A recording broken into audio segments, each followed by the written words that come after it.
Good evening. I'm going to call to order our meeting of October 22nd. Please rise for a moment of silence followed by the pledge.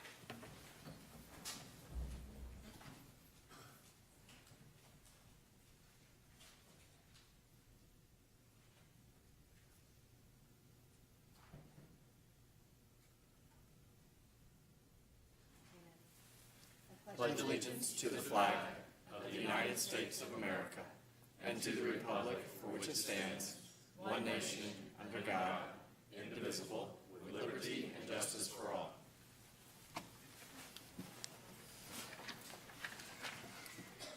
All right, thank you very much. We are on our changes, amendments, additions, or deletions to the agenda. I know I have one. I'm going to pull item 8.01. And I also have a public input card for item 9.03. And are there any others? 8.04, please.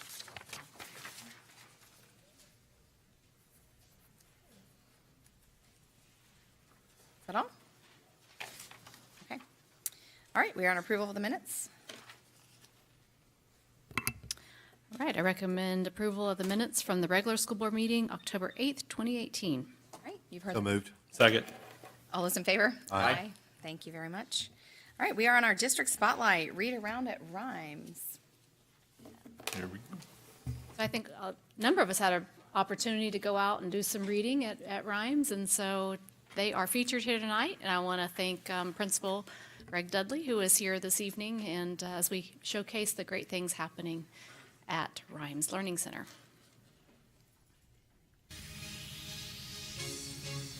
Lake County School District is a place where our students are always learning and growing into the leaders of tomorrow. Rhymes Early Learning Center is introducing some new readers to an old favorite. In this spotlight, we'll watch as Rhymes ELLC gets acquainted with the literary classic Charlotte's Web. At the start of each day, Principal Dudley reads a chapter of the book over the intercom and even brings in some special guests to help. Students participate in activities themed after the book to keep them excited about reading. So good morning, my name is Greg Dudley. I'm the principal at Rhymes Early Learning and Literacy Center. Well, right now we have a school-wide read going on with Charlotte's Web, where every child in the school is participating in our school-wide read.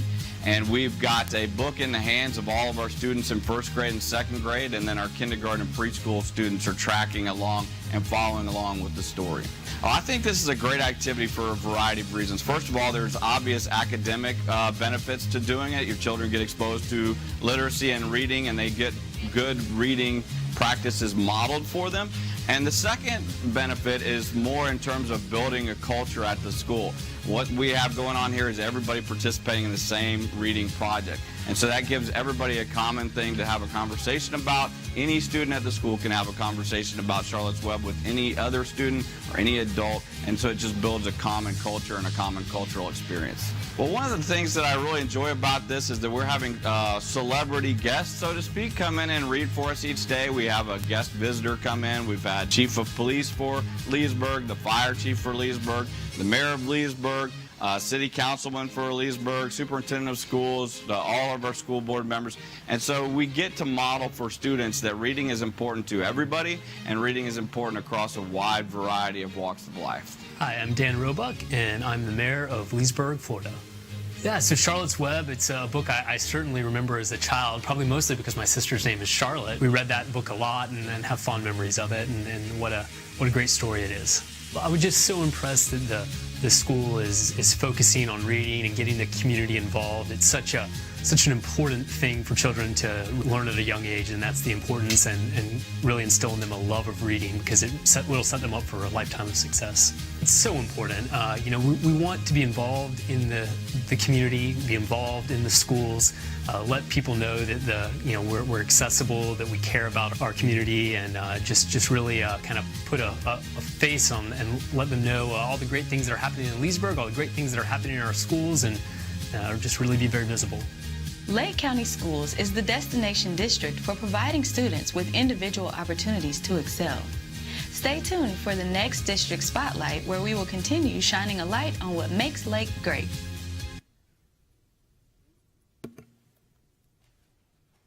Awesome job, Well, you Sharon. can applaud. Yeah, that's worth applause. I know that got to speak with Mr. Dudley when I was there, and he talked about just the culture of reading, and it was really nice to be able to talk to every kid in the building that would walk by about the chapter of the day. So I hadn't thought about that impact and how important that is, but that's one of my favorite books as a child too.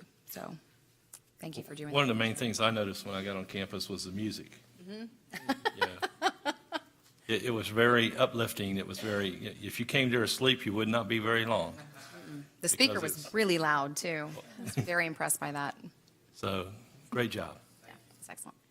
All right, I've just learned that our presenter for 4.02 was unavailable at the last minute tonight to come, so we are going to omit 4.02 from the agenda tonight.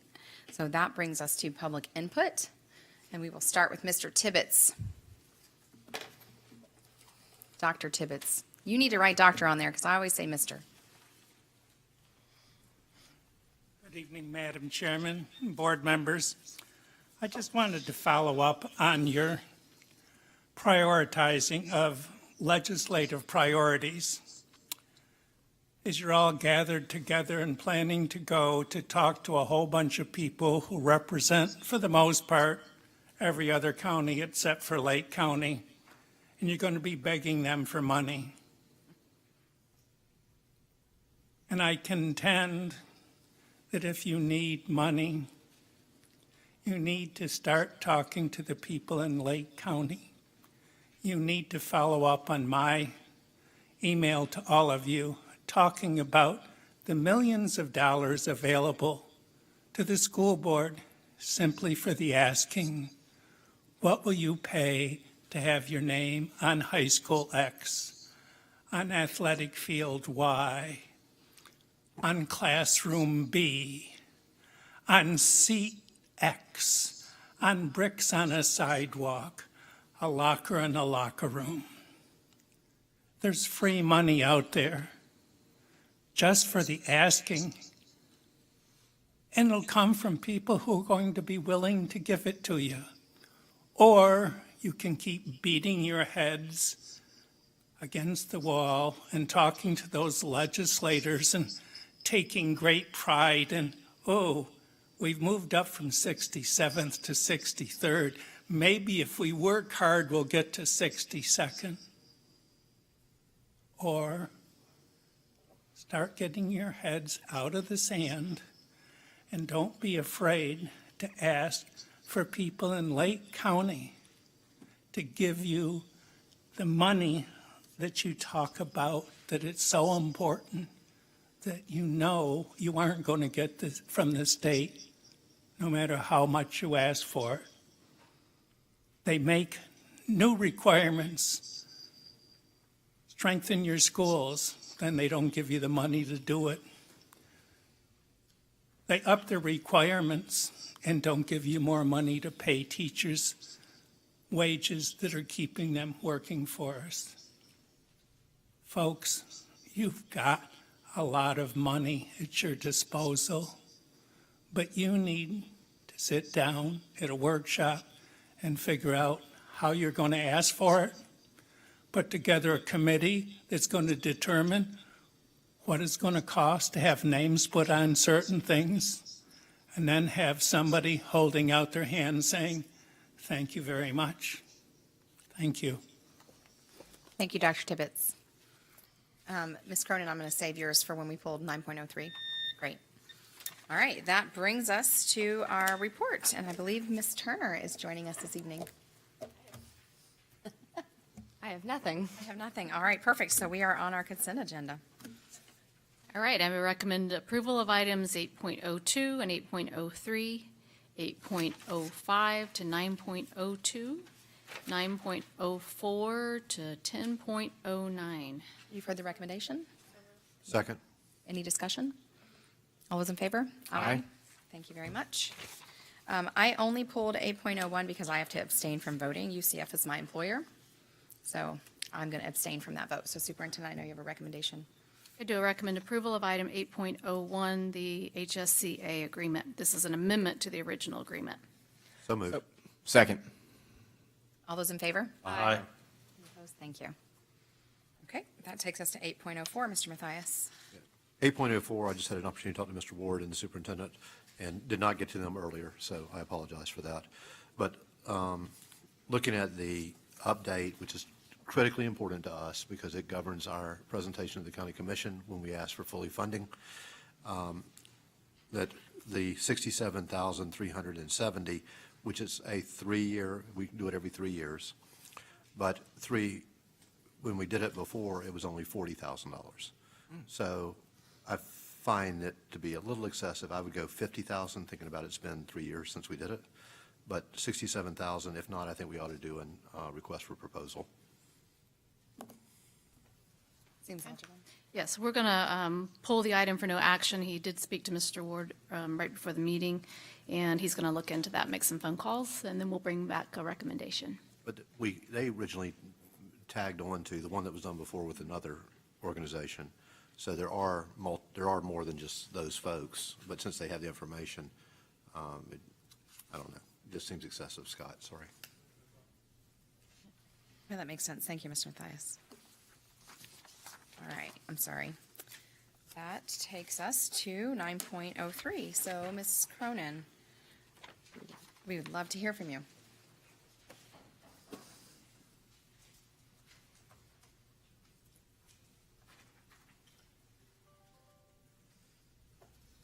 Good evening, Superintendent and board members. And I also looked at this late, so this was my fault that I'm talking to you tonight about this. But these were positions that were done away with that were classified positions. One of them was a Tech 1 position. I brought this to your attention, I think, towards the beginning of the school year when they did away with some other open positions. I'm not sure if our technology is not at the point where we need that many workers repairing and hooking things up, but these positions are being done away with and their new positions are being put in place that are exempt positions. One of the job descriptions does talk about security and that type of stuff, so I can understand it. So what I'd like is when we're doing away with a position that's a classified worker and making an exempt position, if that could just be brought to my attention before it gets put on board docs. Appreciate it. Thank you. Thank you. Absolutely, we will honor that request. All right, you have a recommendation then, Superintendent? I do. So I recommend approval of 9.03 revisions to the 1819 staffing plan and approval of the 2 new job descriptions for IT. So moved. All right, Second. discussion? No? All those in favor? Aye. Any opposed? Thank you. Okay, we have no discussion items, so Superintendent, we are to you. So I wanted to let you know about a brand-new program that we've launched, this Community Partnership Program, and this is an initiative with Ms. Owens and her department, really just to highlight our partnerships, because we have so many wonderful partnerships, and to recognize these folks publicly. So what you'll see in the future is more recognition of our business partnerships, including those who are very active, to be highlighted on our website and other places. And then they have purchased some decals, and I don't know if we have any of those here to share with you, but we'll make sure you get one for your own vehicle. They're the car decals that have our new logo, and it says Lake County Community Partner. And so hopefully folks will be proudly displaying those on their vehicles as they move about. I also want to remind you that this is Red Ribbon Week. And so starting tomorrow, October 23rd, and it runs through next Wednesday, October 31st. And so our schools will be offering lots of activities that emphasize a drug-free lifestyle. So look for photos and information as we highlight those in the coming week. And also Unity Day is Wednesday, October 24th. So get out your orange and wear orange in honor of Unity Day on October 24th. Also, we have some letters of condolences that were sent. Elnora Taylor is the mother of Linda Nichols, who's the assistant principal at Southlake High School. And also Coretta Montgomery, who's the data entry operator at East Ridge High School. We sent condolences to both of those families. And Quentin Mason Brailsford is the father of David Brailsford, a bus driver in transportation. We sent condolences to his family as well. Thank you, Superintendent. All right, Mr. Mathias. We don't have anyone here from the Education Foundation, do we? Tonight? We do not. No one? Okay. So I don't know the exact date, but apparently the Renaissance Fair is going to be going to Lake Square Mall ahead of the Renaissance Fair actually kicking off. And so they're going to have the nights, and they're going to have some of our kids there. They're going to have a food concession. I think it's sometime this week, by the way. So, obviously, because Renaissance Fair is like the week after. So, I would encourage everyone to look at the newspaper, I suppose, and get that date. And Dr. Weiskopf and I will be at Two Drunk Monks. So, if anyone feels like an adult beverage, then get there early because we're going to be there ahead of time. That's it. Thank you, Mr. Matthias. Dr. Burns? Yeah, I wanted to support Dr. Tibbetts' suggestion of potentially naming our athletic fields or the schools or buildings, bricks, whatever. I think it's a good idea we do it at our colleges. Private colleges definitely do it. I just think Annapolis, it could work here. You know, it could work for us. I think, and I think that there's some hesitation because I just think that some of the people on the board have some hesitation is what I'm gathering. But we could put limits on how long the years last, you know, until, because at my college, they actually renamed, and then they would get another $1 million, and they'd rename that same building again, you know, so, you know, way to go for getting some more money. And so we could put time limits on it. We could put limits on which, you know, maybe not renaming the entire school, but renaming just a building or renaming just the athletic fields. But I think there's a lot of advertising type dollars available, and it would be a good marketing, and it would be a good community partnership thing too. So I think it's something we should explore.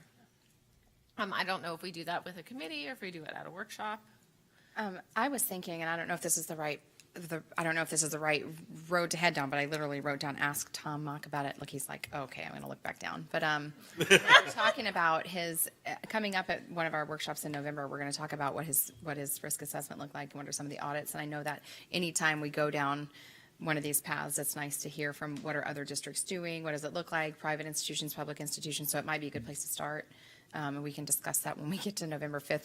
And he's nodding his head yes, so maybe we can talk about it the day that workshop. We can talk about it at the workshop on the 5th, so. Yeah, so we do have a workshop scheduled for November 5th that will include some information from Mr. Mock as well as our completed sections of the Neola policy revisions. Okay, good. Not in my calendar, so I will add that to November 5th. I also wanted to thank Rhymes. As you guys all saw, it was a really cool community event. I really love the idea that each of the teachers were doing age-appropriate activities in their own classrooms that would make the book come to life for the kids. I mean, it's such a classic book, and it's such a wonderful story. Actually, after reading my chapter, I was like, wow, I'm going to read this one to my kids after we finish. Like, we're reading Little House on the Prairie right now. So after that, it's going to be Charlotte's Web. I just think that the way it was being done was really a neat idea and something unique and cool. So way to go. And I wanted to encourage everyone not just to go to the thing at the Lake Square Mall that I don't know what day it's on either, and buy your tickets for the Renaissance Fair, or go online and buy your tickets for the Renaissance Fair. But oh my gosh, the Renaissance Fair is the 3rd, the 4th, the 10th, and the 11th, and it's my favorite event of the year. My kids love the Renaissance Fair. It's so much fun. All of our kids and our theater kids audition to be part of it. Our culinary kids sell 70,000 turkey legs or something crazy. And I think everyone has so much fun at it. It's just such a great event. And my kids dress up as princesses, and it's so much fun. So go to that. It's great for the schools, and it's just it's great fun too. I appreciate you very much bringing that up. I know Carmen, when she's here, she reminds all of us of that, and you guys have been great champions for the Education Foundation tonight, so I know it's a big deal. What day it is. We don't, listen, I do, so No, Lake Square Mall. Right, we don't know when the Lake Square Mall event is, but the Renaissance Fair is on November 2nd, 9:30 to 3, and it runs the 3rd, 4th, 10th, and 11th from 10 to 5. So there's the Renaissance Fair, but that's not the mall. I think the 9:30 to 3 is. It says the fair. No, it says the fair opens November 2nd from 9:30 to 3. Is that weird? But the second, I But I think don't that's know the if the education second day. is for all kids. Oh, is that the education November 2nd day? is the education day. Okay, there you go. We have about 2,000 students that'll be there that day. So, super It fun. really is educational, and it's so fun. Yeah. All right, Mr. Dodd. All right. Well, I'm sporting my red tonight in honor of Red Ribbon Week, and excited about all the different activities that I see schools planning. And among all those activities, though, most importantly, is the message that they're communicating to our students. So hopefully they'll walk away with some good takeaways and some good life decisions there. I also had the privilege of reading at Rhymes a chapter of Charlotte's Web, and I'll tell you, I was originally supposed to have the finale, but this teacher workday in here shifted the schedule, and I ended up with the chapter where Charlotte dies. So let me tell you how moving that was. But boy, let me tell you, despite having to share on the announcements that Charlotte died, walking in the classrooms and to be able to have some meaningful discussion with these kids, it was so refreshing. It brought me back to the days of the classroom. And so with that, I extend my deepest thanks for that invitation to come out and read. And boy, Mr. Gamble, you had alluded to the climate on that campus of the music. That was one of the first things I noticed in the morning. But I think even more important than that, it's the climate that the principal brings. As we walked into some of the classrooms, I was like, wow, he really connects with the students. It's so fantastic to see that kind of relationship between an administrator and students. And so once again, that was another very refreshing part of the day. And so thanks once again for the invitation. At last week's workshop, I had alluded to some of the misinformation that had come out at the Claremont City Council meeting when they were approving the application or the site for a charter school that we had originally denied a couple of times, and that we ended up approving very, very reluctantly, and not that we wanted to, but just that we wouldn't win a battle in Tallahassee. Superintendent Sherry Owens and I have drafted a letter this week that we're delivering to the council members, and then I'll also be at that meeting tomorrow night to share with the council members the points of bits of misinformation and non-facts, if you will, that were either shared by the public or by Charter Schools USA. Council members not only could benefit from that information, but the public as well. So I'll be there tomorrow night, and I imagine when Sherry sends that letter that you all will receive a copy of it, so you can be armed with the facts. I know Charter Schools USA has already given the false accusation that me as a board member, I'm out here conspiring with other board members outside of the sunshine. I guess it just goes to show you the shady tactics that they're using. But let the public be known that I am not conspiring with other board members outside of the sunshine to discuss information that would naturally need to be discussed in a public meeting. So there you go. Thank you, Mr. Dodd. Yep. Mr. Gamble. Well, just want to say that I did enjoy reading, and one of the things that was pointed out to me, they enjoyed me reading slow. Did you go before me? I was told to read I slow. won't say who was ahead of me, but they said, please read slow. Or no, we thank you for reading slow. That's what they said. I'm sure it wasn't me. So I kind of wanted to know who it was, because someone speed reads in our meetings here sometimes, But anyway, I appreciate the opportunity to be there. Like I said, one of the first things I noticed when I got on campus was the music. It was just something that invites the kids to want to be at school, and that was great. Mr. Carr, I forgot to ask you today, Leesburg High, those bleachers, they're there? They are there. Okay. Are they installed? No, they're not installed, but I mean, they're on campus, and I mean, that's a great feat there for Leesburg High School, and also with the city of Leesburg, with some of the commissioners had asked if we wanted to borrow money from them to get it done, but we didn't have to, thank goodness. But we're glad that we're moving right along with that. Also, been visiting some schools here lately, and we'll be visiting some more with Mr. Carr, going into the kitchens and into the culinary arts as well at high schools, and seeing what they have there as far as equipment and things of that nature there and their needs, especially with one department having a good surplus of finances there, that if they need some equipment replaced, they have the money to do it with. So, but then also on another note, my alma mater, Tavares High School, which I did play JV football, and I did go out for varsity, but I didn't stay out there. But our JV football at Tavares High School this past year had a record of 7-0. They scored 226 points to their opponent's 43 points.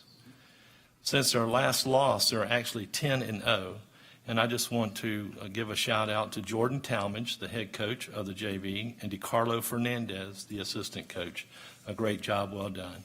And I think acknowledging sports and athletics lets these kids know that just along with education, their athletics is important, but to get to the athletics, you have to get that 2.0. So it makes them have an initiative to want to be out there. So thank you. Thank you, Mr. Gamble. Congratulations to Varys. That's my alma mater too, so. I had the distinct opportunity on Friday to go to the UCF Future Teacher Academy Consortium. And I just wanted to give out the biggest shout out to Frances. I know I saw her earlier. She must have stepped out, but she was here. And her and Seal Oldham and Linda Connor and Bonnie Watkins as the teacher of the high school teaching academy at Tavares High School were amazing. Like, just made Lake County look like rock stars. So there's nothing more that makes you more proud of where you come from than to watch those ladies present in a room full of other districts. They had their ideas together. They were succinct. They made our students look amazing. It was just a really proud day for Lake County schools at UCF on Friday. There's a lot of work to be done. There is a teacher shortage in this nation, and it was really exciting to hear those district people come together and talk about some of the solutions and to see Lake County be at the helm of that. So I was super proud of them and just wanted to extend that that feedback that I heard from multiple people at UCF about how amazing Lake County was. So with that, meeting One other thing I forgot. Trick. Board members, I don't know if you noticed, though, on the, where we're purchasing the vehicles, there was 2 of those people that we're purchasing from Lake County. And my hat's off to our purchasing department for that. Thank you. Well done. Anybody else? All right, then meeting adjourned.